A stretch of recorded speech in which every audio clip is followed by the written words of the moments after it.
Pasalemma rallikross oli minu jaoks teine täispikk rallikrossi etapp üldse. Eelsõitudes vahepeal nagu tärkas, siis lõhkusin iseenda auto ära. Õnneks mehaanikud Lepp Motorspordist olid väga kiired, operatiivsed ja suutsid auto kenasti korda teha ning finaali sain juba startida teisest reast ehk 4. kohal.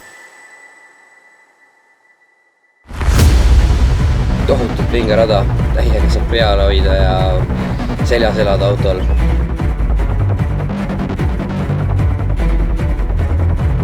Finaalis sai paraku tehtud üsna kole viga kohe stardis, et enne kui jõuti isegi tõsta see 5 sekundi kiri ülesse, enne seda lasin auto natukene veerema ja karistuseks siis uus start ning minule 2 jokkerringi. Jokkerring sellel rajal tähendab umbes 5-7 sekundit kaotust, nii et juba hakkas lootus kaduma üleüldise poodiumi koha jaoks. Kui esimeses jokkeris käisin, siis säilitasin oma teise koha ja kui teises jokkeris käisin, siis jõudsin teise koha auto järgi kohe ehk siis 3. kohale väljusin.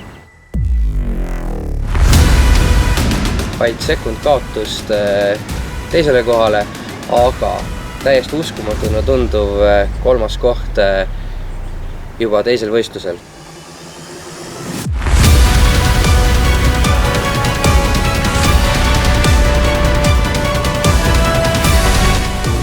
Yeah.